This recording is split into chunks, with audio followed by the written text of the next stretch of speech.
This is the meeting of the Planning Commission on March 25th. Can we have a roll call, please? Good morning. Director Diana Mayer, Present. Director Matt Sampson, Here. Director Jed Smith, Here.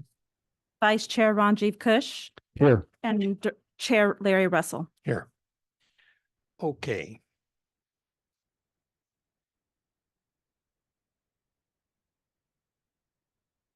Can I get a motion to adopt the agenda? So moved. Second. Roll call.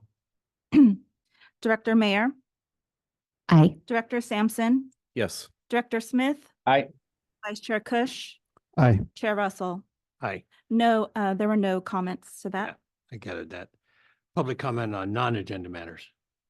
There are none. Okay. Can I get a motion to approve the minutes of the February 13th meeting? So moved. Second. Roll call. Director Mayer, Aye. Director Sampson, Yes. Director Smith. Aye. Vice Chair Kush, Aye. Chair Russell. Aye. Thank you. Okay, update on the water quality program. Hi, Paul.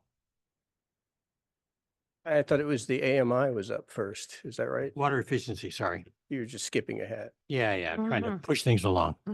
Nice try. Keep going. Good morning. I'm Paul Stellier, Water Resources Director with the Water Efficiency Update focusing on AMI. Mm. You know, sometimes you get these words stuck in your head and they're wrong. Like AMI is an abbreviation, and I always think it's automated meter infrastructure. I don't know why. Craig is always redlining it in every document and saying, no, it's actually advanced meter infrastructure. One of these days, I'll get it right. I think it might have been its old name. Is that right? think I don't so. know why. It's just one of those So- things. I have I think an ex-director called it a cognitive dissonance. It's just stuck up in there. Anyway, Now, just remember what free advice is worth.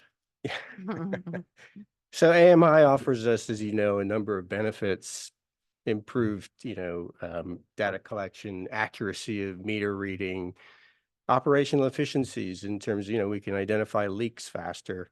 And then, of course, enhanced water conservation. Our customers' relationship and understanding with how they use water will change. Of course, it's not all unicorns and rainbows, and there are some challenges with AMI, not the least of which is integration with all of the district's business processes. And so today in the presentation, we're going to hear a little bit about each one of these issues and benefits around AMI. And I've got with me Craig Lauritsen. He's our AMI program manager who will take us through the slides this morning. All right, good morning. Happy to be here presenting to the board.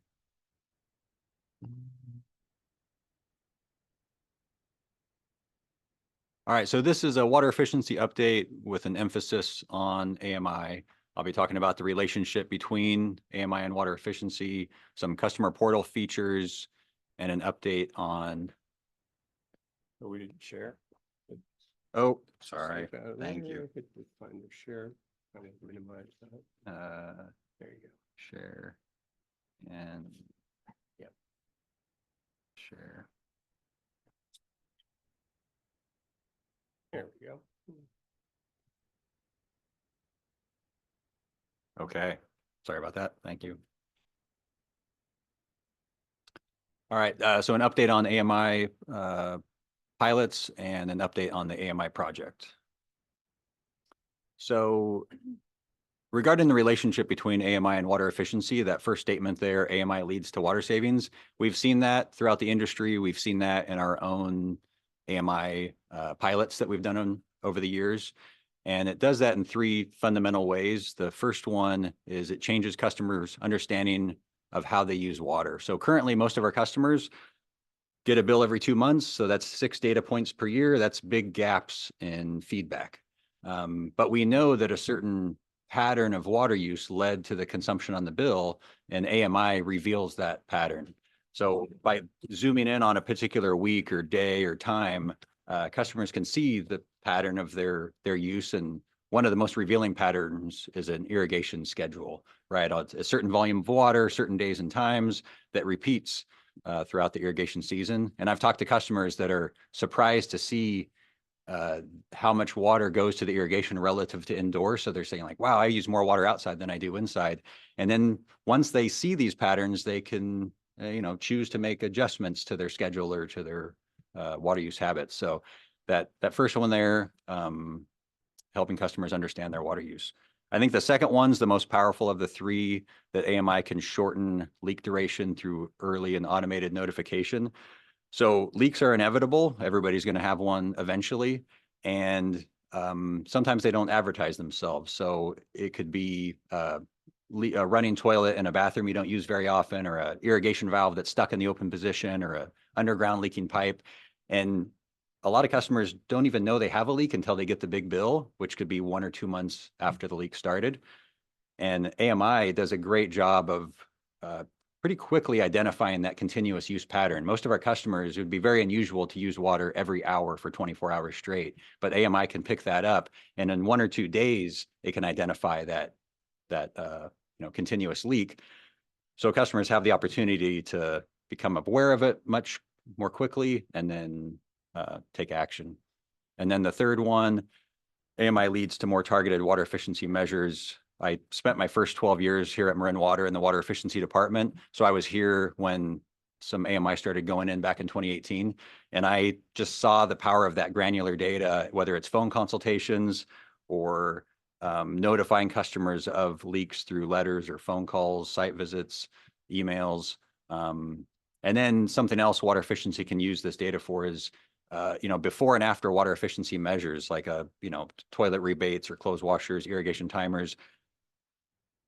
Once the water efficiency measure happens, currently it's these 2-month chunks of data that slowly come in before you get that, pre and post water efficiency action. So anyway, AMI can help with that as well. So one of the things that really ties the AMI and water efficiency together is the customer portal.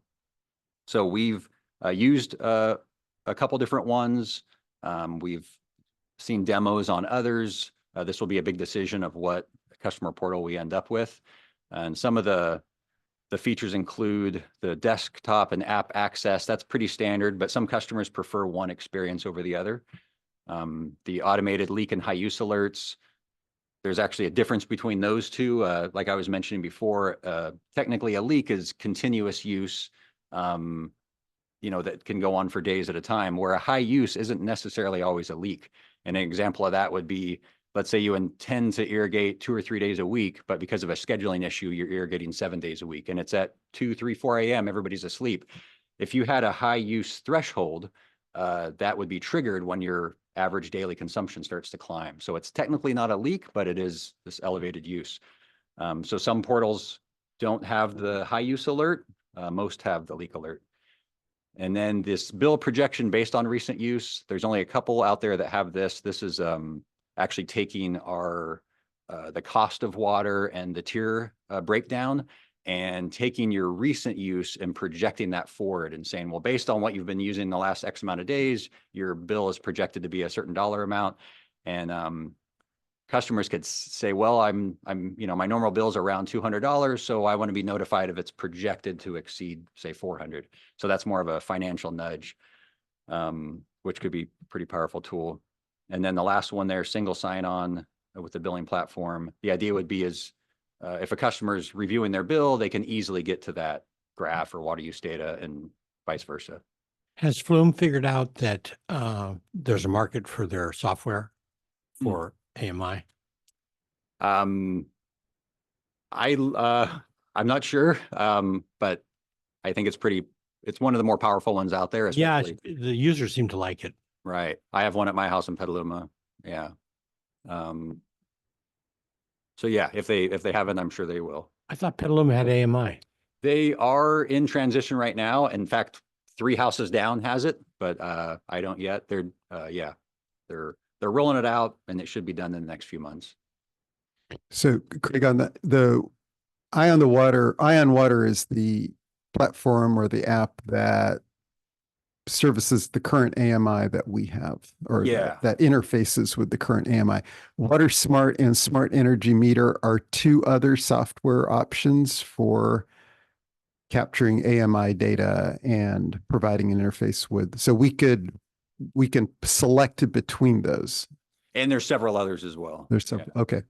And the Ion Water is directly linked to the Badger AMI system. It's their own in-house customer portal where WaterSmart, Smart Energy Water, essentially these are tech companies. They don't do the AMI equipment. They just display the data. So that seems to be becoming pretty common, is that a lot of AMI vendors are just kind of deferring to these third-party customer portals. So just to be clear, though, it's not a customer selection. It's a Right. district selection, would so we'd have a uniform platform for a customer portal. Yes. Yeah. Are they willing to change? Modify their software? Somewhat, especially the tech company That's what side I one. meant, like Yeah. WaterSmart, yeah. They seem to be pretty responsive to feedback. Yeah. Which, and some unique experience for the user, for the utility that, so not every customer throughout the nation, say, would have the same experience. Although I've had AMI for years, and, we're only after a few things. Hmm. Mostly, gallons per day and Right. gallon usage. So the rest is interesting, but not interesting enough to demand our attention. Sure. Right. That's why I think where the leak alerts are pretty powerful, because when you don't have daily active users, checking their graph, it's once that leak or high use occurs, then you get the ping to investigate further. Do we know if the leaks come from corrosion of copper pipes or from plastic breaking? I mean, the most common is running toilets. Of course, yeah, but I'm and- talking about when the lateral leaks, Oh, which are usually the big ones. right. I'd Not say our lateral, but the right. The customer customer's line lateral. between the meter and the house is a lot of the galvanized that's still galvanized. that's failing. Yeah, copper and PVC seems to hold up pretty well. Yeah. Thanks. Mhm. So what feeds data into the portals is the equipment that's in the ground. And that's why we're doing pilots, to learn more about that equipment. So there's a summary screen here with 3 pilots. I'll have slides about each one, the number of units, and then what we're trying to learn. So for Camstrup, it's their integrated acoustic leak detection that's built into the meter and that customer-facing portal that goes with it. Subeca, we're testing their unique form of communication, this Amazon Sidewalk, and that district-facing portal. And then Badger, we've learned a lot about how leaks are identified, flagged, displayed through both the district and customer-facing portals. What's Amazon Sidewalk? That'll get its own slide. Yeah. Okay.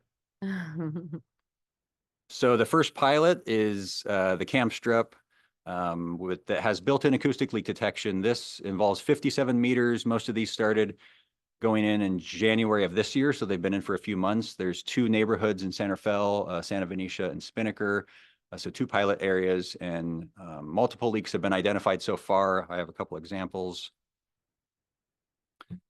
So what's how the technology works is every 55 minutes, the meter collects a little audio file.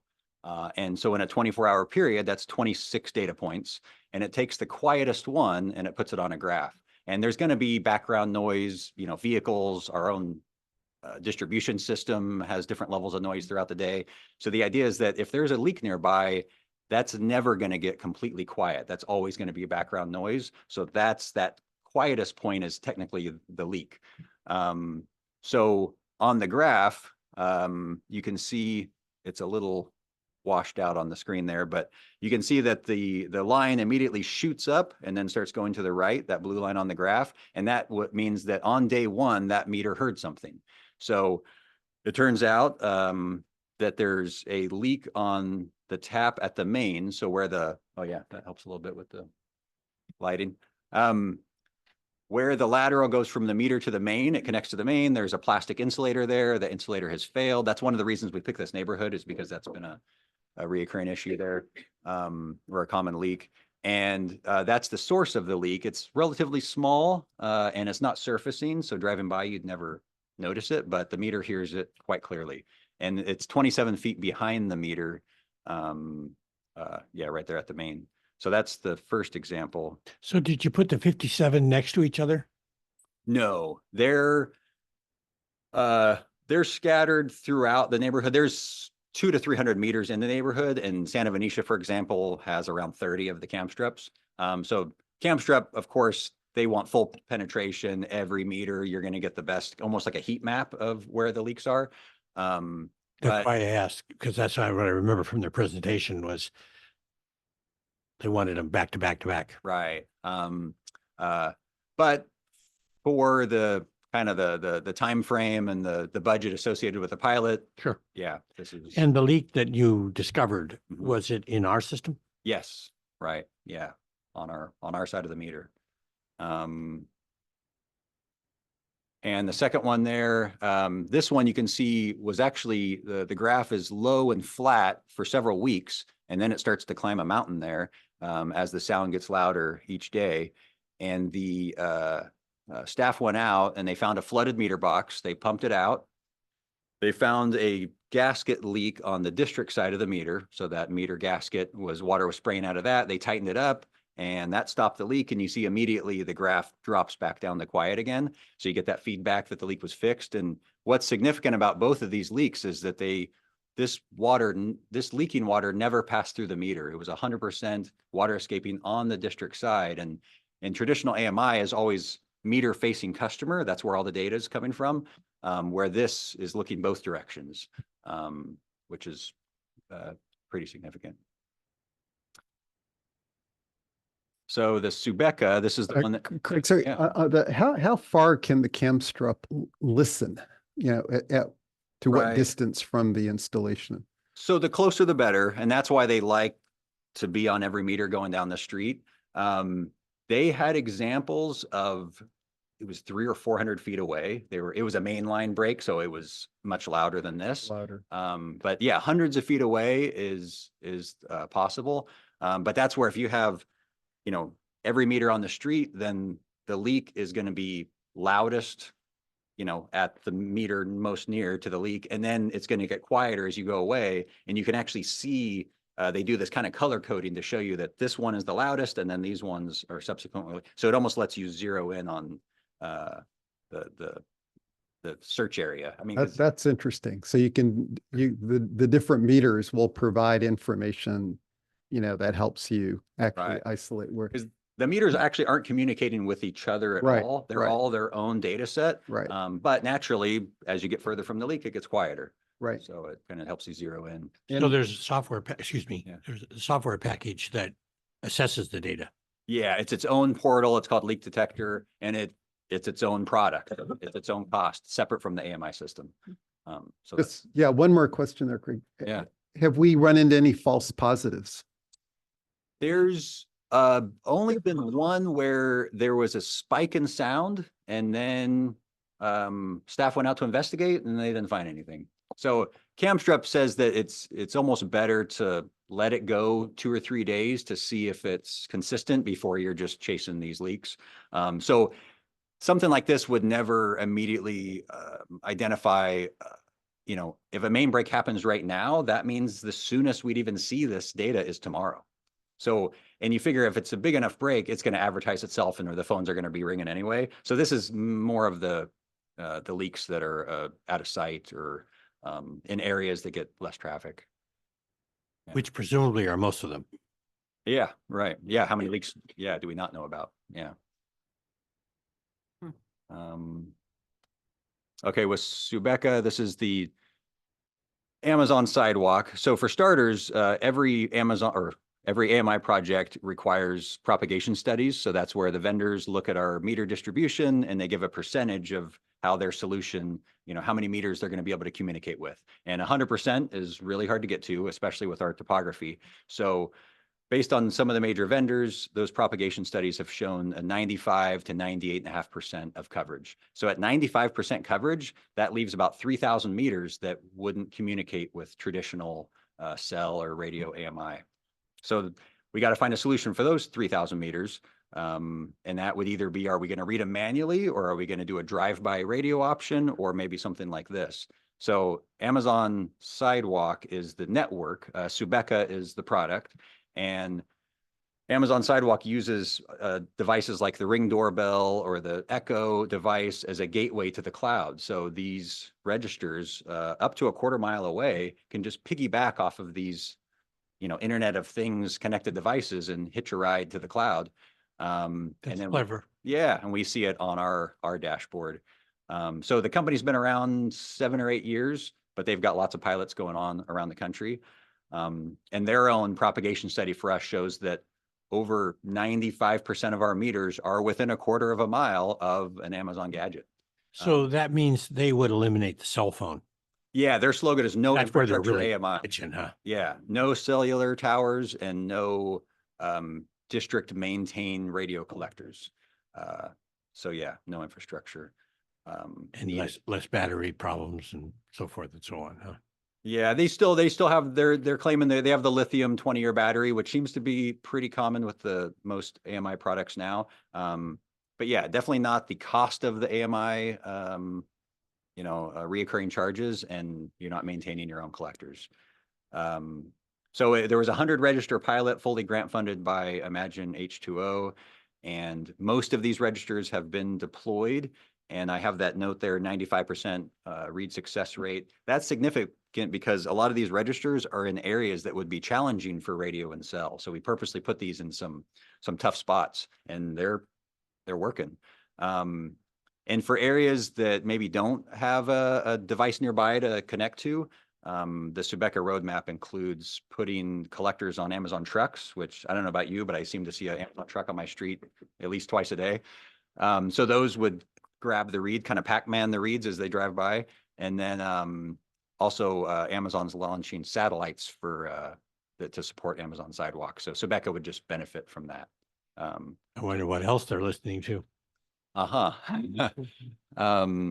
So interesting stuff here on the Amazon Sidewalk. And Craig, these do not have the acoustic listening feature. Correct. Yeah, they're just grabbing an hourly read. Yeah. Which means Camstrike's patent must be pretty good. Yeah, because there's obviously they could adapt that.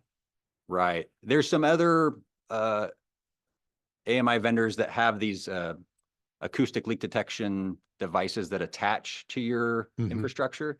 But Camstrip's the only one that I know of so far where it's built into the meter itself. Yeah. Well, the other part that's advantage of the Camstrike is no moving parts Yeah, in the meter. It's all electronic. ultrasonic. Yeah. So the third pilot here is our largest by far. So that started back in 2018, 5,500 endpoints, which make up 9% of our meter population. This has been foundational to how AMI will integrate into district processes. So not only are we learning about district portals, customer portals, but with the volume of 5,500, we're learning how to maintain AMI. I got to give credit to the meter ops team that we're in, year 8 of this pilot that's grown periodically with different rounds of grant funding. And on any given day, over 99% of these meters are reliably communicating. There's this stat called communication health. I just checked it this morning. 99.8% of these 5,500 are giving consistent data. So that's, the maintenance of the system of why hasn't this one reported in 3 or 5 days? So it's site visits. Is it a battery? Is it the connector? Is it a splice? Is it a pinched wire? Is a pile of mulch on top of the meter so it can't transmit? So, an AMI system is not a set it and forget it. It's only as good as its maintenance. Just real quickly, can you remind us how the Badger communicates back to the district? Yeah, they're 100% cell. Great, thank So you. yeah, they rely on the nearby cell towers. And then 8 to 10% of these meters do show continuous use, which in most cases is a leak. More than half of these leaks are relatively small, 5 or 6 gallons per hour or less. So that's a fraction of a gallon per minute. I describe it as somewhere between a drip and a trickle. So lots of little leaks, but if you project these percentages out, that means there's 5,000 or 6,000 customer side leaks right now across the district. So one example of those leaks is here. This one actually just happened last month. The blue bars are hourly consumption. So you can see the left side of the graph is 0, right? No use for multiple hours. And at 2 p.m. on that Thursday, February 20th, the water use shot up to 317 gallons per hour and continued on until midnight and into the next day. So the next day, this showed up on the dashboard as one of the top 10 leaks in that Badger system. And district staff contacted the homeowner, who happened to be on vacation. They were concerned, sent a neighbor over, who found a 7,000 gallon per day leak coming out from under the kitchen sink, flooding the house. And the neighbor was able to shut it off, but the neighbor wasn't planning, or the homeowner wasn't planning on coming back for another week or so. So this would have been, although it caused damage, it would have been quite a bit worse. That's And- about 5 gallons a minute, which is about to flow from a garden hose. Right. So that's Mhm. quite a bit of water. Yeah, it was So- wide open. Craig, they didn't get notified through the portal? So I looked back and checked. They were one of the 46% of the Badger pilot customers that have signed up for the portal, and they did have the automated leak alert. When it's a leak of this size, staff still reach out just in case maybe it's an old email or they don't see the alert right away. So I don't know the exact timeline of when staff contacted them and when they got the automated alert. But in this case, both happened. Needless to say, the customer was thankful that we reached out to them.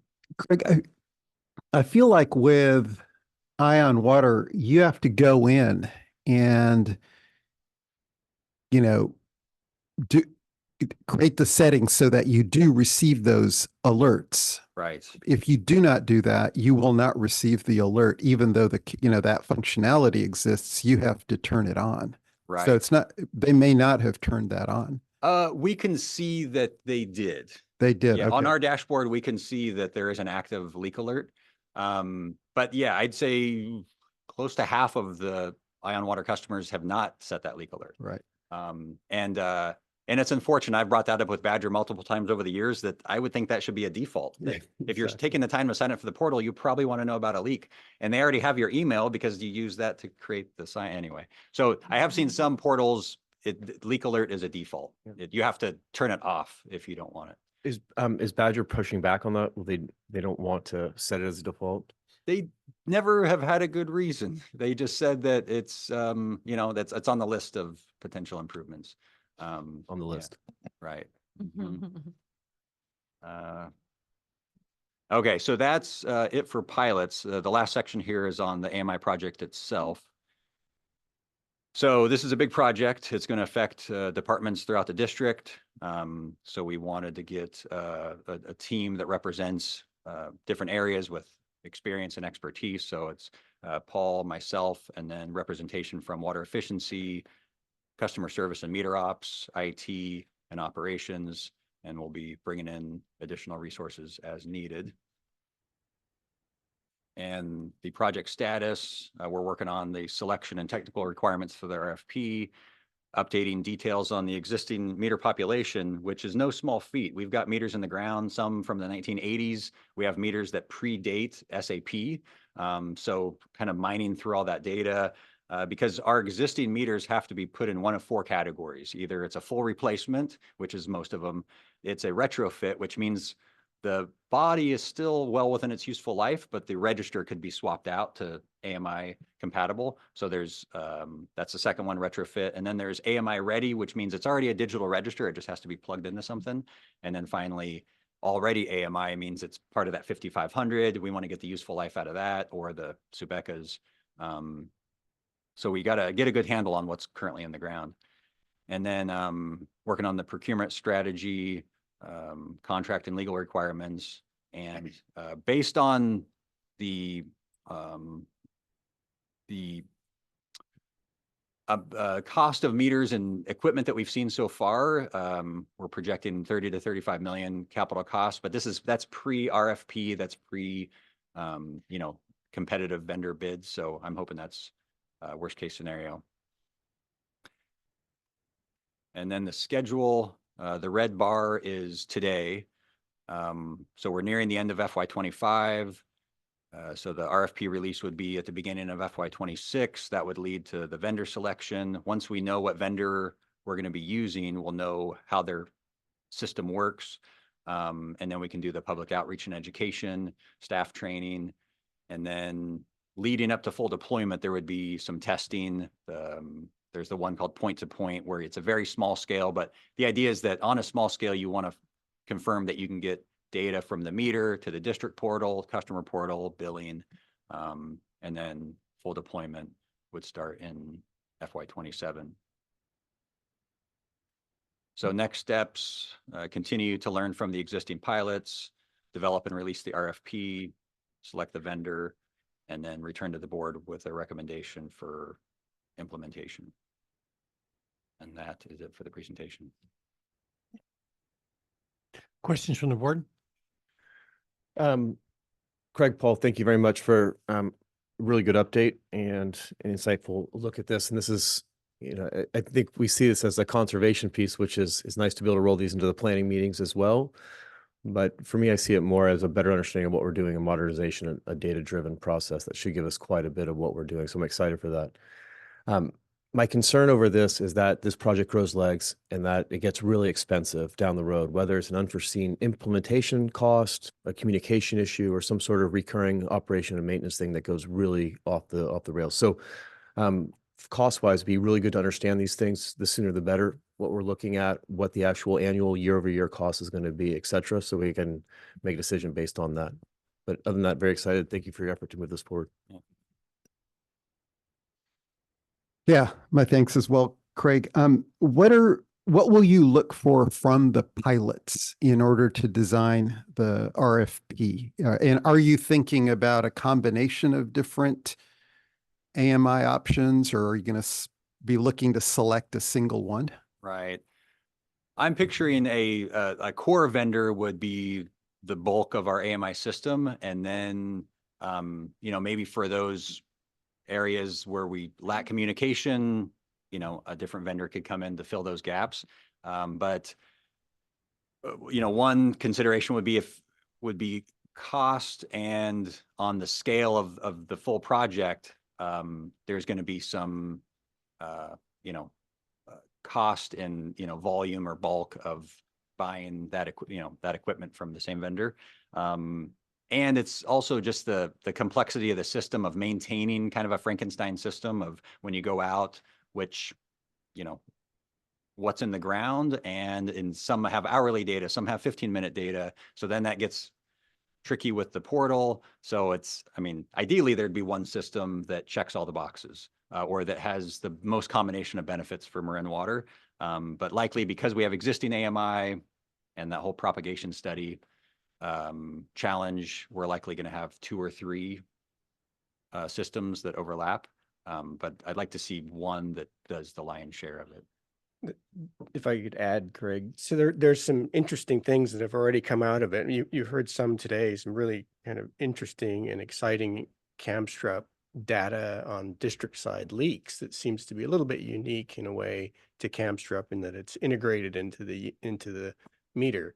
Yet, as we've been, Craig, the meter team has been deploying these in existing meter boxes, we're finding that there's some clearance issues to the top of the meter box, because what we're putting in are cell units, which are pretty low profile. And even those, they're having to scoop out the meter box in some of these cases. So you have this really exciting technology, but without kind of deploying it, that's something you could easily overlook. And you run into an implementation with CAMSTRUP and you find out they don't fit. And one solution is, we'll turn it sideways. Well, what happens when you want to look at the meter as a homeowner and the meter side? So there are some physical aspects that we're kind of learning as we go through the pilots as well. Good. Yeah, it will be helpful to see your, how the selection criteria and how the pilots helped you rate the different options along those selection criteria. I remember when Andy Levine presented on some of the East Bay Mud experience with AMI deployment, managing the communications was, I feel like he noted that as a substantial issue for them, both cell and radio. So, ensuring that we understand the longer term issues that might be related to either of those options, cellular or radio, and the Amazon Sidewalk, if we decide that's going to be a substantial part of this, will be good as well. And then I think to Matt's point, I think our budgeted estimate for this right now is 27 million for the rollout. So today it looks like the figures are going up by 10 to 30%. So just be really good to know how we can ensure that we're going to, or what we can do to try to keep this within budget. Is that right? You're projecting it's 10 to 30% higher than what we approved? Well, if it's 30 to 35 million, right? And we approved 27. I'm just curious, Paul, is, Yeah, I think it is the current, what we're looking at right now. Today, we showed a 30 to 35 million estimate is higher than the current budget estimate. and what's the I difference? tried to explain, we are kind of in the early throes of this at the moment, so it's challenging to know how much installation is going to run in terms of these units. We can get decent pricing estimates for the units themselves, but the installation will be a little bit of an unknown, and we'll try to pull data from more recent installations near us and try to get a better range for us. But this is about where we are today. All right, I think where I am is I'm not comfortable going above the 27, so I'd love a real good understanding of the benefit of spending more than what we approved. We looked at our funds and our capital funds with a lot of things in mind. And so, you know, this would come out of other areas, and that's a concern for me. So I think per Matt's point, I think we're going to need a little more detail about the return on this investment versus other things that we could potentially spend on. I'm very comfortable with what we agreed to and what we approved previously. And then obviously if it creeps up further, then that's a further concern. So let's get our arms around this. And maybe that relates to the timing. It sounds like we're going to learn a lot from the pilots, and maybe I'm just coming from the business world, but having a year from now between now and when we pick a vendor just seems like such a long time, and costs are going to go up. Any way you can accelerate that? I mean, a year to make a call on a vendor is quite astonishing. Well, the full deployment is scheduled for FY27, but the vendor selection would be later this year. Okay, in your calendar, it showed kind of mid 2026. Yeah, I guess I could have shifted it to the left a bit. Yeah. Okay, anything to help move it up would probably reduce costs in the future. Sure. Okay, I'm good. Thanks. Are we Super excited about this. Sorry, I'm not trying to be negative. This is like so important to me and to our customers. It'll reduce costs. It'll reduce water waste. It's a really important project, but we just want to get our arms around making sure we're on Are we target. looking at vendor financing? Some of them offer it, but I think that'll also come out of the RFP submittals. Yeah. Diana? I know that a lot of our customers have something like this, or they have Flume. Is that, can you remind me where were we subsidizing that? And can you just tell me a little bit about that? And were we studying that at all, and kind of what that was showing us? Is that one of the pilots or no? Yeah, there was a Bay Area regional grant that there was a cost share between Marin Water, the regional grant, and then the customer also. So kind of the money came from three places to buy the Flume. It's definitely not, it's a great tool for the customer, but it's not an AMI solution because it doesn't provide a meter read. It just provides, gallons on a graph. It wouldn't replace AMI, but it gives some of the water savings benefits of AMI, but we're manually reading meters with the Flume on it. I see. Got it. The Flume doesn't support a billing solution either, and the battery life is very short. So Thank you. That's helpful. Okay, public comment? Yes, we have two. The first one is Larry Minikis and then Jack. Good morning. And the director's comments caught my eye as well when the presentation came out at the 30 to 35 million, because if you recall, when we first studied this, we were looking at around 20 million was the first number. It creeped up to the 25 to 27 million. So the concern about where we'll be by the time we implement this is very valid. And perhaps plan for that. In the long term, it's going to be a good solution, even if it's costing us more than we've budgeted for it. However, with the 1.5 to 5% of people that may not be able to be on one of these systems, rather than spending a lot of money, that could be expensive for that very small piece, is give them flumes and keep it local if we can't get them on one system. And that might solve a lot of problems for you.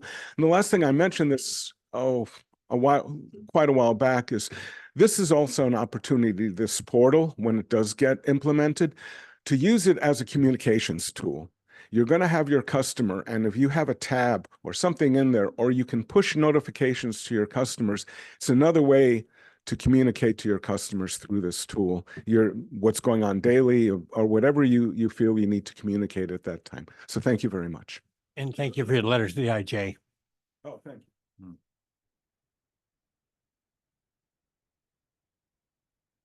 Given the concern about how much money we're spending on meters, I think it's always important to make sure we're not placing excessively large meters on properties where people don't use very much water. Given I've heard many constituents with large properties and almost no irrigation complaining about having large meter fees, and making sure to put the right size meter on every property, given most of what determines, or basically what determines the necessary meter size, is how much water the property is using and how big of a pipe they need.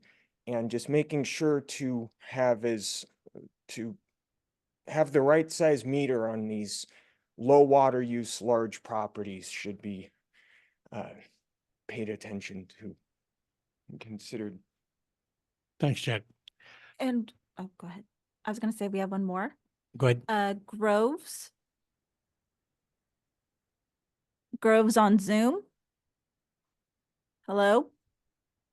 I've unmuted you. Okay, never mind. Go ahead. How much we spend a year now on meter maintenance? Roughly. The annual meter change program budget is around $500,000. How much? 500,000 to, maintain our existing population. Okay. Well, good. Now we do the water quality. Thank you, Craig. So on this, just wanted to share that we'll be back prior to the RFP release, talking about the criteria and what we've learned and the pros and cons and how we're thinking about it.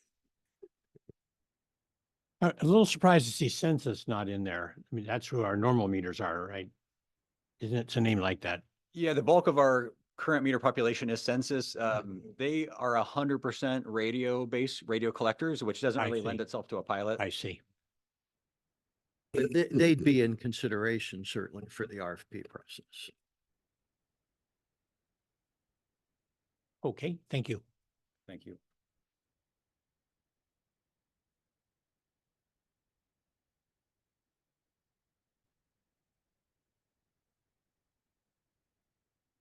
Okay, water quality program update. I'm joined by Lucy Croy, our water quality manager. No acronyms that I get wrong on water quality, I don't think. But each year the district, we deliver 7.5 billion gallons of water, potable water, to our customers every year through kind of a complex distribution system. And our water quality program ensures that every drop of that water that we deliver to our customers meet the state and federal regulations and is safe to drink.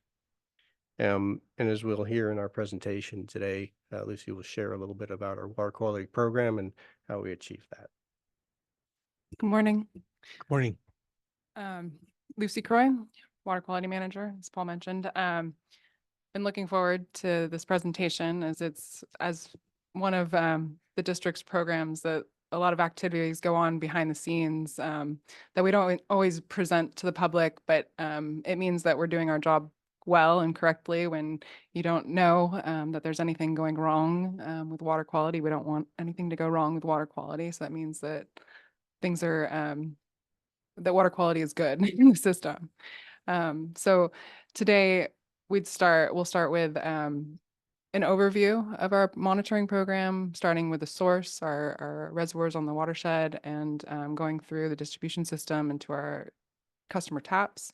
And then also briefly talking about contaminants of emerging concern and how they relate to our source water. So before getting into the details of our monitoring program, wanted to step back and mention that with water quality, it's really based on a multi-barrier approach. First, our watershed, so where our source water comes from, is considered pristine, Mount Tam, and that largely has to do with the work that we do with our watersheds to protect and make sure that the recreation out there is protected, and that the water coming into our treatment plants is it doesn't have industrial contaminants. So we start off at a very high quality water. And then at our treatment plants, we treat the water and it's continuously monitored to make sure that we're meeting compliance. And then out in the distribution system, we monitor to make sure that we have, we're meeting key parameters for compliance. And all of this is designed to ensure that we're in compliant with regulations, both from the source to the meter, for both acute and chronic regulations. So contaminants such as biological, which is acute. We don't want anything to cause sickness for a customer very quickly, or more chronic conditions. Nope. There we go. So as I mentioned, our reservoirs come from local watersheds that we are very fortunate to have. These watersheds, as you know, we protect, and we're not at risk for industrial contaminants that you often hear of in the news from other water agencies. So that really creates a good buffer for us and a good starting point. These are reservoirs that are natural. They're active ecosystems. During the summer months, we do have algae that crop up. And so I'll talk a bit more about the monitoring activities that we do during the summer months for the algae that does come up. But we're really not at risk for a lot of the industrial contaminants that you hear in the news that are impacting other agencies that are based on groundwater, where they're downstream of industrial contaminants. At the reservoirs, we perform quarterly and annual compliance sampling. So we go out to the lakes. This is one of our water quality technicians out there grabbing samples, and that's generally for physical contaminants, inorganics, metals, VOCs. During the winter months when it rains, we also collect samples from the incoming creeks to see what kind of nutrients are coming into our water, into our lakes, into our watershed. And then also at Sulhuli Reservoir, we are monitoring for dissolved sulfides coming out of the reservoir into Arroyo Sasal, which is the downstream creek that goes into Walker Creek. And this is to monitor for levels of dissolved sulfides that may impact fish that are downstream. As we working with the regional board, understand that higher dissolved sulfides could impact fish downstream. Of course, it would mean no oxygen, huh? Right. Which might be harder on the fish than the sulfides. And that is why we have an aeration valve Yeah, coming out of Sulhuli. So Cowabunga or something like that, yes, right? Cowabunga. So in the summer months, one of our larger activities is sampling, regular sampling and monitoring at our lakes, these natural and active reservoirs, because the algae that grows can die off and produce taste and odor compounds that aesthetically is often displeasing to our customers and to at different levels, different customers. And when you take a sip of water and it doesn't taste as you expect, that can be your first concern that something's not right with your water, even if it is still considered safe and meets all regulations. So we spend quite a bit of time monitoring algae out in our reservoirs, sampling to see what level taste and odor compounds are and when we should treat. So we also do treatments out at the reservoirs. This is our treatment boat. This is a pontoon boat out at, I think this is Bontempi, where we treat the reservoirs. We're pretty active at Nicasio, Bontempi, and Alpine to make sure that the water coming into the system stays aesthetically pleasing to our customers, because it can undermine their confidence in their water, even though it continues to meet regulations. And this, just to point out that this is, it can require a few days of sampling. So sampling before we treat, a full day of activity out on the boat, which I don't think is the worst work day. And then another day of follow-up sampling afterwards. Lucy, can you remind us what the treatment is? It's we treat with copper sulfate. Kill 'em. Which does not impact the fish. No, we have a permit and we monitor for levels and stay within monitored levels. If the fish are in the line when they're putting it in, they will jump. They'll move away from it. So another piece of our local reservoirs is that we do monitor for aquatic invasive species. This is a program that's actually been in place since 2011, when quagga and zebra mussels first were noticed in California. And this is a concern primarily because it can impact the ecological balance of a water body, and then clog the intakes. We see this primarily in the Delta, and other, once the invasives show up in a water body, that's really when it's problematic. We've never had any detections, but due to the calcium levels in our reservoirs, we're required to monitor and do so. So we have artificial substrates that are maintained in our reservoirs, and we go out monthly and quarterly and monitor and see if there's anything that shows up. And then more recently, golden mussels. You may have heard of golden mussels on the news. Those were those were noticed and detected in this in the Delta.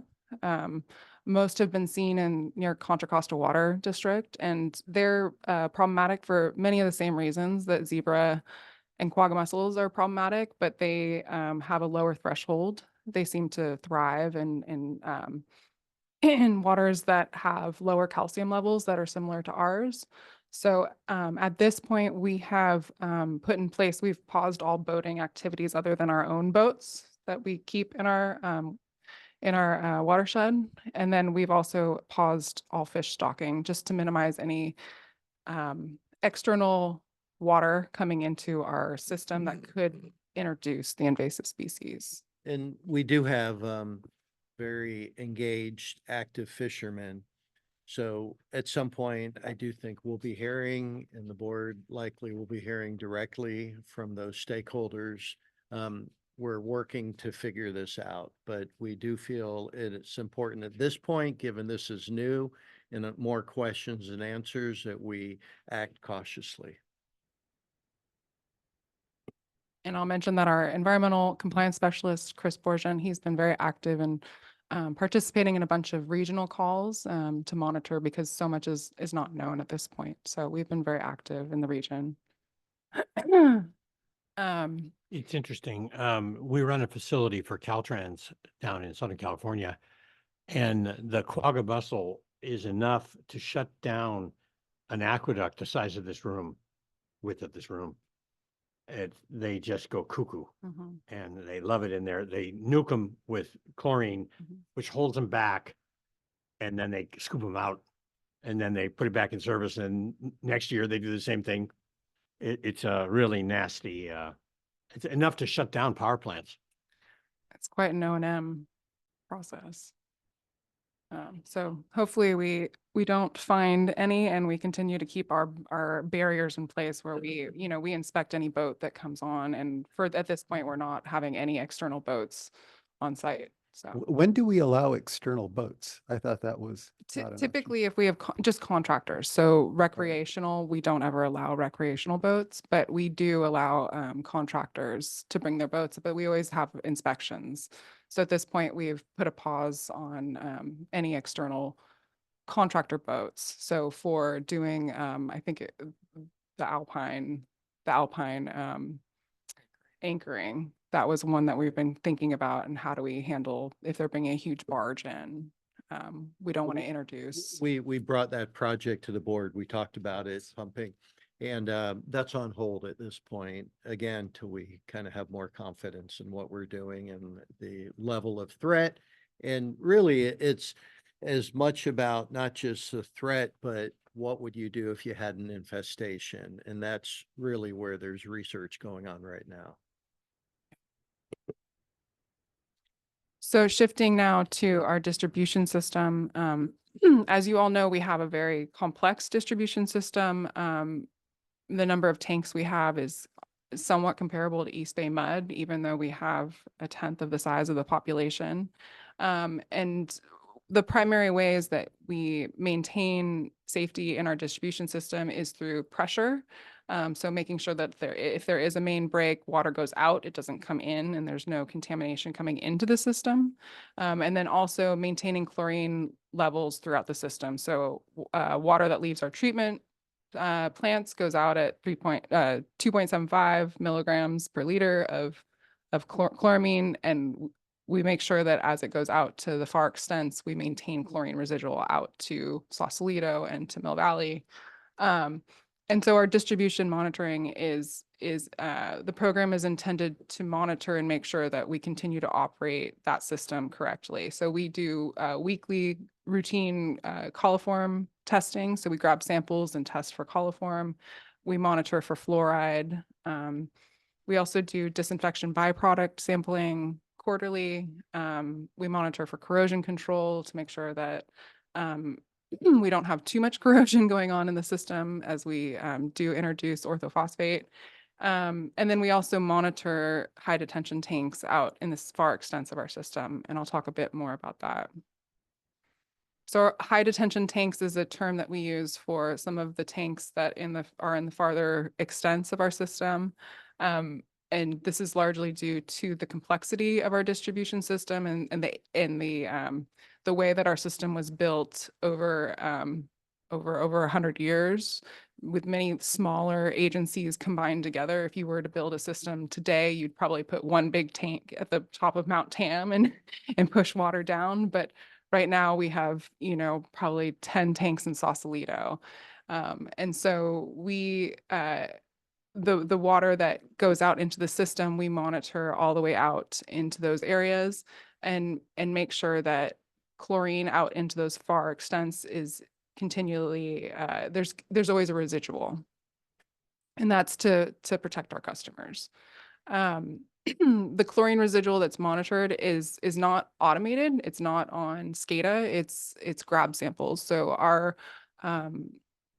employees go out, our field staff go out and grab samples, especially during the peak summer months when it gets hot. That's when residual drops the fastest. And so of our 129 tanks that we have in the system, 77 are on a list of high detention that we monitor more frequently on a scale of probably 2 to 4 weeks. We're visiting once every 2 to 4 weeks for sure. And if we do a test and we see that the residual is lower than we expect, then we add chlorine. And this is to maintain residual and maintain compliance. Might indicate too that it's difficult to rechlorinate when you chloraminate. It is a challenge to add chlorine when you're chloraminating. It can be difficult. And another thing I'll add is this is a challenge, especially during during fire season, it's a bit at odds with, we want to make sure that our system is prepared for any fires or any emergencies. And so what that means, if operations were to sit here, they would tell you that we fill up all our tanks. And for water quality, what that means is then we have many more tanks that we need to go out and monitor, because that water may not be used unless there is an emergency. So it's a bit at odds with how we operate, but it's the way that we need to make sure that there's enough water for our customers given an emergency or consumption. That also goes into sizing of tanks, right? It's, the whole LA, we understand concerns of not enough water storage. Well, it's a balance, because too much water storage, you run into this problem to the extent, you'd be there continuously. So it's not always more water is better in how you run and have to manage these systems, more water and storage. We are kind of as we go through our CIP and renewal replacement program over time, we do look for opportunities to remove some of these high detention tanks from the system and feed from another pressure zone, maybe with pressure control instead of another tank. But again, that removes water storage from an area as you think about fire. So they're very tricky considerations in regards to that balance. Well, it's interesting because water age is a real issue in water systems, caused in large part by incorporating fire control Right. with domestic supply. When originally these systems were put in, there was no consideration for fire. Right. That's caused us, the next subject is interesting because it's part of that same thing. Everything gets oversized to meet the 1,500 gallons a minute that you need for a fire. And it just keeps going out.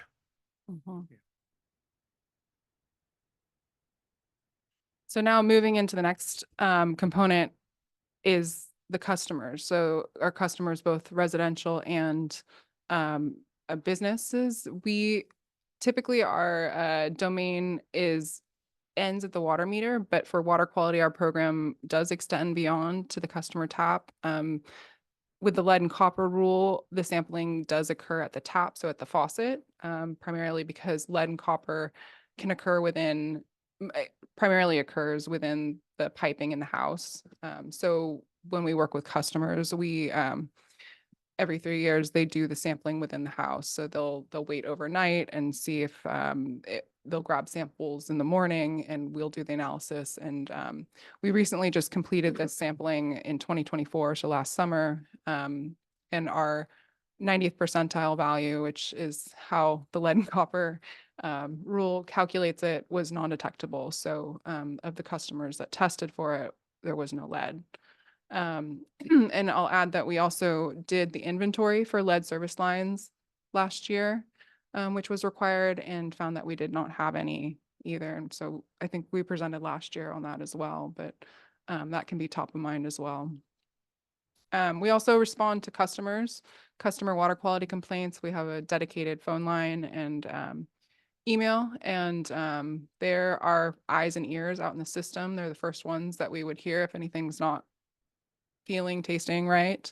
So we do respond to those as quickly as we can and make sure that if there is a problem in the system, we do respond and go out and handle that. And then also kind of on the other side is recycled water. We monitor for correct use of recycled water as regulatory required, making sure there's no flooding of recycled water, and that's monitored weekly. And then also cross connection and backflow. We have a cross connection program, and so we work with customers as well to implement that. And our cross connection program is Sorry, Lucy, on the lead and copper Yeah. Testing, how is the sampling done for that? So the sampling is done by, we work with the customers. We drop off a sampling kit. But ahead of is time. it a representative Yeah. set of households, and do those change every 3 years? They don't change every 3 years. We have a set list that we work with. It's usually a list of probably about 70 households where they've been identified as the most at risk for being households that were built during a time period where lead could have been built or used as the service line. So usually in the, I think, late 50s to 60s. And so and that's an approved list from Division of Drinking Water. So we reach out to them, we drop off sampling bottles, and then we ask them to contact us. The water has to sit overnight in the pipes. They collect it in the morning, they let us know when they've collected it, and then our techs go out and grab the samples and bring them back to the lab. And so it takes a bit of coordination. Yeah, I think you actually explained this to us previously, Yeah. but it's good to have a reminder. I've heard that there can be lead in the soldering material that is used to even with copper pipe systems, but hopefully that's no longer available. I'm not that type of solder. I think that was mid to late 80s. 87. That Mhm. came out. Yeah. But And it's still there. Right. Was For out- those that are. You know, like was my house is outlawed. built in 65, so Right. it definitely has leaded solder. No question about it. Any house built before 87, it even stretches into really to 91 or 92 before they fully implement it. Mhm. And So- likely there's scale that has built up that essentially protects the consumer from that lead. And part of the monitoring we do on corrosion control is to ensure we never find ourselves in, say, a Flint scenario where they change Right. the water source, but bottom line, it just became corrosive relative to where they were. And all of a sudden, the lead that was there, the scale went away and the lead emerged. So that's part of the importance in the anti-corrosion that we had. In Flint, I'm actually recommending that all the copper pipe has to come out or be abandoned, as well as all the fittings, because all the fittings were sold as no lead with 8%, 80,000 parts per million of lead in them. Was the AWWA cooperated and said that's a no lead fitting, 0.25 right now. So it's still not anywhere close to zero, but Right. it's a lot lower than 8%. So cross connection control, this may not strike you as water quality, but it is a huge component or a component of our water quality program. And this is because the purpose is to prevent backflow from the customers back into our system and protect the rest of our customers from any potential contamination that could happen on site.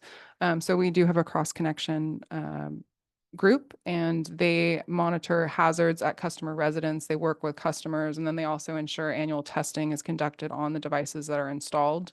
This is required by the state. And there also was recently adopted a new regulation, a new handbook that's changing the landscape. It's been about 35 years since that regulation was adopted, and we expect that given the new regulations that have been passed, it's going to require more customers to have backflows in the next few years. So we expect that that's what's going to come from the new regs over the next few years. Can you expand potential hazards, what we mean by that? Yeah, so potential hazards are can be auxiliary. So pools can be another water source on site. It can be a well where you can have cross connection. You can have boilers or anything of that nature. Wharf hydrants. Wharf hydrants. Subfloor heating systems that use, coolants, any auxiliary water source, a pond, a bayfront, all of these things can, in certain circumstances, result in, if you think there was a catastrophic main break out in the street, you could create a siphon effect. And if somebody has a hose dangling in a pond or a marina somewhere, that water could be drawn into the system if those connections aren't properly So protected. sprinkler systems are also. Fire sprinkler systems would be, Fire, yeah, but the regular ones have the vacuum breakers. That's what you have those fancy valves for, so that it can't back siphon. Yeah, and some people don't like the look of those valves, in which case you would have on a irrigation system as well. Right. Now, Paul and Ben, you know that we've heard concern from customers that feel like, you know, the requirement to do their own testing on the backflow devices is onerous, and that's something the district should be taking care of. If we move to more stringent testing backflow testing requirements, are we going to reconsider how that testing is done? Yeah, I mean, I think we can look at it. It would be tricky because even though it's a fair number of customers, it's really it's a growing percent. I don't know what percent we would say today, but it'd be pretty small. But where we're headed with the new regulations, the percentage, I don't know if it's getting to a point where, you're doing this work and it just makes sense to do it system-wide. And then, of course, we're just transferring the load, and what's that really look like? But it probably does make sense for us to just understand both the workload increase, which we do need to do and we're starting to do, and the model as well. Mhm. Just confirming and sharing with the board our assessment, if we believe we need to continue in the same approach or if there's an opportunity to really think a bit different. Right. I think so. Some people have said this is very burdensome for us to have to manage on our own. And then, I've also heard, well, my neighbor has a pool. They don't have any backflow prevention device, and they're not, having to undergo the regular testing. Yeah, I- for your colleagues, perhaps, let me just expound a little bit. The pushback, the issue largely to the customers is it annually? They have to certify the backflow device. So they get notified from us, they have to contact someone to come out, pay $150, $100 to do it. So yeah, it does feel like an impact and a cost. And every year feels continuous almost and never ending. So we do understand the concern for sure. Thanks. It's about the only complaint I get from my neighbors. Because we don't have one, but because I chose a house that wasn't on the water that way. It's on the water, but not on the dock. So we don't have a backflow device, but most of my neighbors do, probably 90%. And that's one that they will bitch about when they have a chance to talk to me.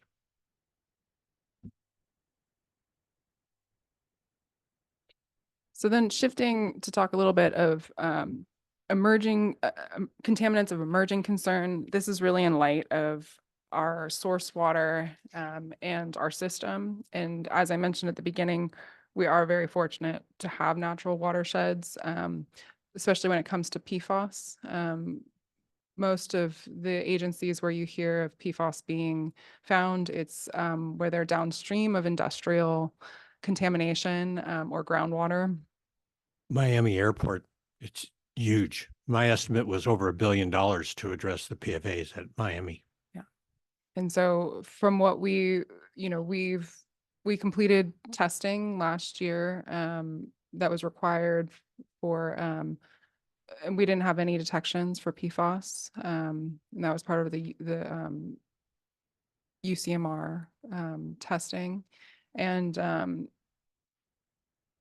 think in addition, when we look at where it could come from, another concern has been with firefighting. So we've also confirmed that the chemicals used for firefighting near our watershed don't contain any PFAS at this point anymore. So they've stopped using it. It's the foams. The foams, yeah. Yeah, they use them as a part of their Teflon-based chemicals, basically, and they But we, affect the ability of the foam to form. yeah, we do get a lot of questions from customers. They're very, they hear it on the news and they want to know where we stand. And With the stuff that we're looking at in our watershed to test for this, how similar is what Sonoma Water is doing for their water supply or their source? for PFAS specifically, they're required to do the same testing we do. Okay. I'm assuming they share the results with us. Yeah. Yeah. regularly? Okay. Yeah, and then we also test the at Ignacio, which is where we take in Sonoma's water. So we'll test there as well. Okay, We great. test their water basically as Yeah, well. we don't depend on their results. Right, right. Another contaminant of emerging concern is disinfection byproducts. When we treat water, we disinfect all water to protect our customers from viruses, from E. coli, from other waterborne pathogens that could cause severe illness. And that we use chlorine. And when chlorine reacts with organic matter that is commonly in surface water, DBPs, disinfection byproducts, are formed, and that, you know, it's present in all chlorinated drinking water systems. And so DBPs are regulated in order to minimize the risk of DBPs.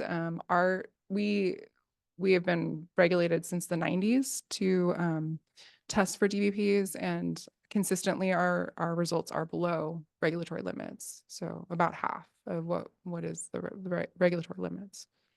But we do track this because over time, we'll see if any of the regs change.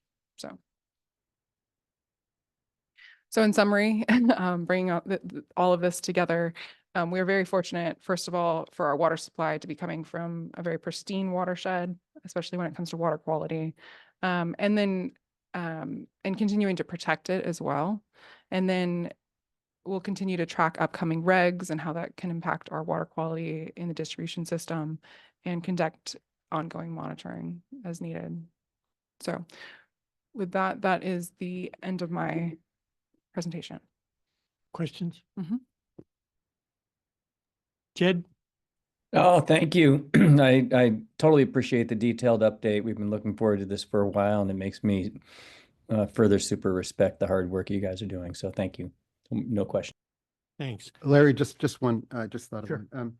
Lucy, do you see any opportunity to expand our use of automated monitoring technologies? You noted that a lot of, we go out to the tanks on a regular basis. And I hear a lot about progress in those areas. Mhm. One of the places that we have piloted is a chlorine monitoring. We have one that's been piloted out in the Mill Valley system, one of the Mill Valley tank.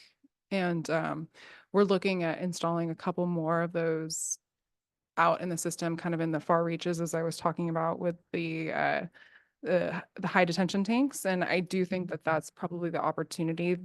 The issue that we find is that they still require maintenance, of course. And sometimes, depending on the type of device that you use, connecting it to SCADA, finding the right alarms, and then also if it has what's it called?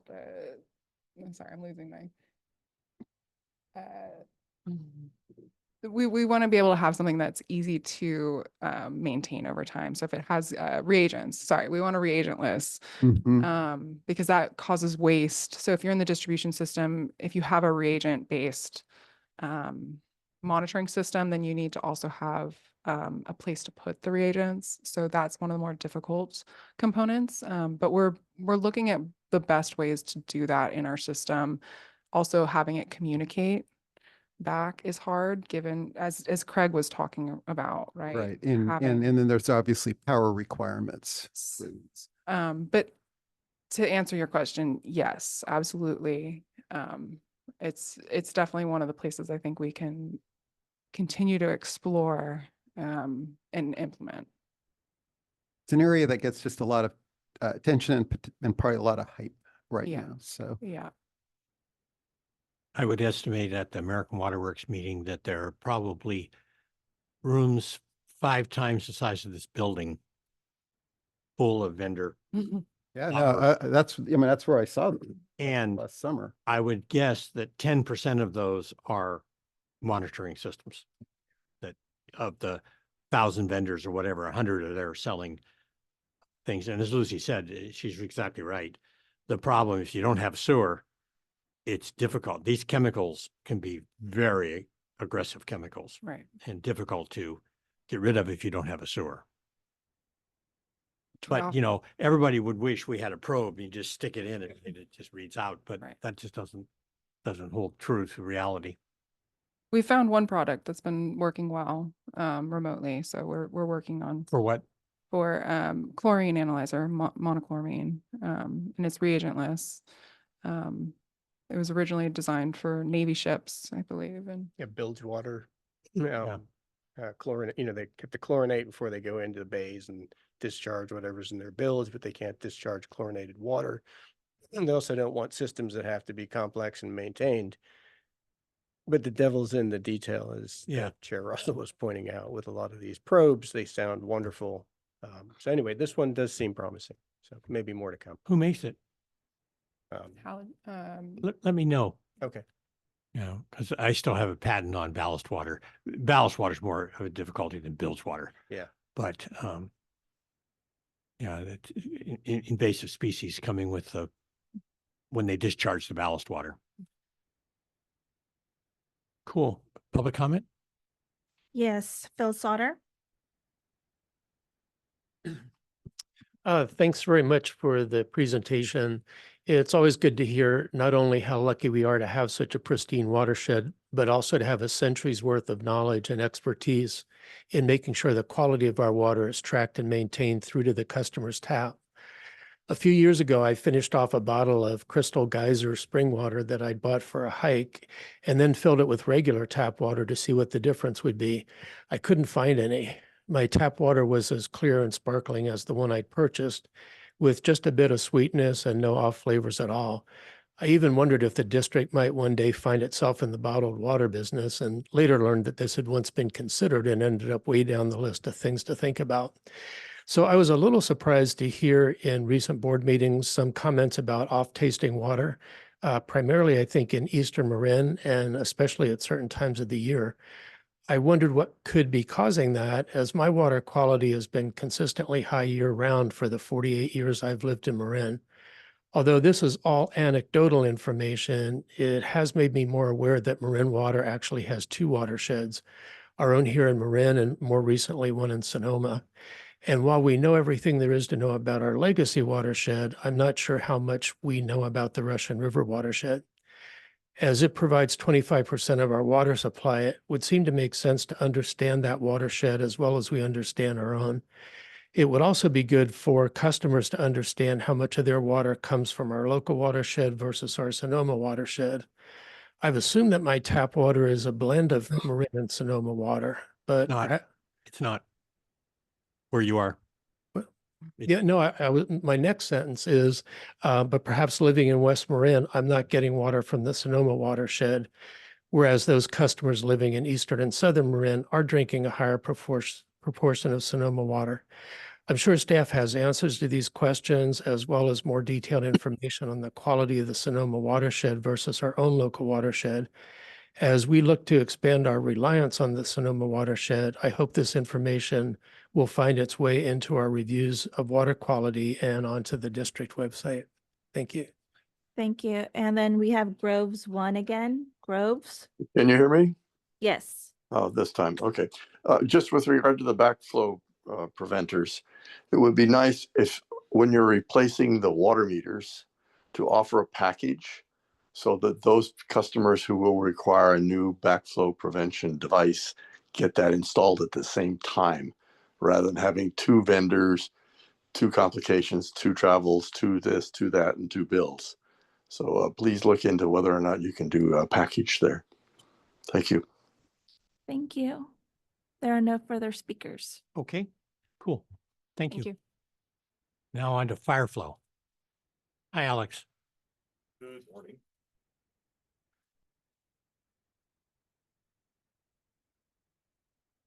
Good morning, Chair Russell, board members, Alex and I, Director of Engineering.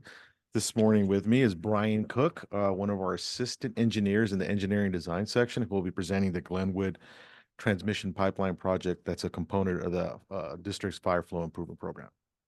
Thank you, Alex. Good morning, directors. My name is Brian Cook. I'm an assistant engineer on the design team. I'm here to present the Glenwood Transmission Pipeline Replacement Project. This project is in support of the district's fire flow improvement program and is located in the city of San Rafael.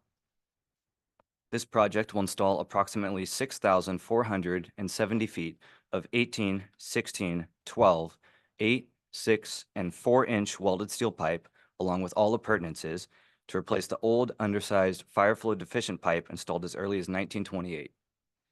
The engineer's estimate for this project is $3,740,000. The project is scheduled to last 241 days with an estimated completion date of January 2nd, 2026. The district will review and open bids for this project on April 22nd, 2025. If bid documents are acceptable, staff will make a recommendation at a future regularly scheduled board meeting for contract award. Staff recommends the Planning Committee review and comment on the Glenwood Transmission Pipeline Replacement Project. Thank you. Okay. I was just trying to figure out where Glenwood is. So I see it's in San Rafael. Yes, So it's an older part of San Rafael. correct. That's a big project. Any questions? Thanks, Brian. Very concise presentation. Will this be paid for through the Fire Flow program? Yes, this is a fire flow improvement program, so all funds for payment on this come from the FFIP. Great. That's good to know. Yes. Chad, any questions? Yeah, and that's budgeted in our budget, not a new expense. That is correct. Okay, all good. Thank you so much. Cool, thank you. Public comment? There are none. Okay. Well, let's hope we get a good blend of contractors. It looks like kind of a tricky project. Mm-hmm. And it's not really big enough. It's dollar big enough, but it's not, it's a lot of mob and remob and Yeah. 97 feet. I mean, those are pretty small. What do we, when you go for 97 feet, what's the ends look like? Between the part that you're not replacing, we're not replacing. Is it larger pipe, newer pipe? Is there a reason it's only 97 feet? I think it's a portion of the pipeline. So it's 97 feet of a certain size, but it's within the entire lay length of the new pipe that's being replaced. So it's not just a little section of 97 feet in the middle of nowhere. It's worked in with the actual alignment itself. So we always trying to have continuous projects as far as a pipeline replacement without leaving little remnant pieces of old infrastructure in there. Well, you know, I'm happy to see that we're stepping up to the modern times. Let me put it that way. You know, the district, in my opinion, has always been a little behind the curve with respect to things like using cast iron pipe, you know, like, although, you know, 54, it's probably was the state of the art in 54. Although steel was still plentifully available at that point in time. And the switch that we made is a good one to get away from the cast iron. Mm-hmm. Definitely Okay. a great product. Yeah. Which one? Well, got me. Because they're both, I mean, you know, they serve their purpose, Right, but that cast iron seems to just have that residual difficulty. right. You know, now I think that I'm dual tasking this morning and I'm on a meeting in Honolulu and it's about PEX. Now, PEX looked like a gift, you know, like solve the problems, but now it's got problems. So, okay, cool. Thank you. Thank you. With that, we'll adjourn. No, there's more. Oh, more. There's more. I thought there were only 3. Future meetings. On the San Sorry. Geronimo treatment plant. Alex has taken up residency here. At the Yeah. plant now. Can't get rid of that quickly. Okay, have at it. All right, so for this project this morning, we have Brian Verba, one of our assistant engineers in the planning engineering group, who will be presenting the San Geronimo Treatment Plant Clearwell Structural Evaluation. And I don't want to steal too much of your thunder, but this will allow us to really evaluate the structural capacity of this Clearwell for solar options. And with that, I'll let you go ahead and go, Brian. Okay. Good morning, directors. My name is Brian Verba, Assistant Engineer in Planning. This morning, I am presenting the San Geronimo Treatment Plant Clearwell Structural Evaluation and Condition Assessment Project, which will take place at the San Geronimo Treatment Plant in an unincorporated area of Woodacre. The district is in the early stages of the San Geronimo Treatment Plant Clearwell Structural Evaluation and Condition Assessment Project, which aligns with the 5-year strategic plan to improve the resilience of Marin Water's infrastructure and reduce the district's carbon footprint. This project plans to evaluate the feasibility of installing solar panels on top of the existing clear wells, perform a seismic structural evaluation, and provide recommendations for repairs as needed. The San Geronimo Treatment Plant is the district's largest energy-consuming facility, accounting for roughly 25% of the district's annual electricity demands. The San Geronimo Treatment Plant has 2 circular, partially buried concrete clear wells. Clear well number 1, which was constructed around 1962 when the treatment plant was first commissioned, and the second, clear well number 2, which was constructed in 1995. The installation of solar panels on the clear wells has the potential to reduce this energy demand by approximately 10%. Staff went through a competitive RFP process to solicit proposals from structural engineering firms. Staff performed a thorough interview and shortlist process, which ultimately led to the preferred selection of TJC and Associates to perform the work. TJCAA is a firm specializing in structural analysis and condition assessments of water-containing concrete structures and have offices located here in the Bay Area. TJCAA's related work experience, project management approach, budget, and schedule were the leading factors which scored their proposal above other consulting engineering firms. The project schedule is estimated to span 140 days with a total cost of $116,408. Staff recommendation to the board is for review and comment on this project. Thank you. Okay, thank you. Questions?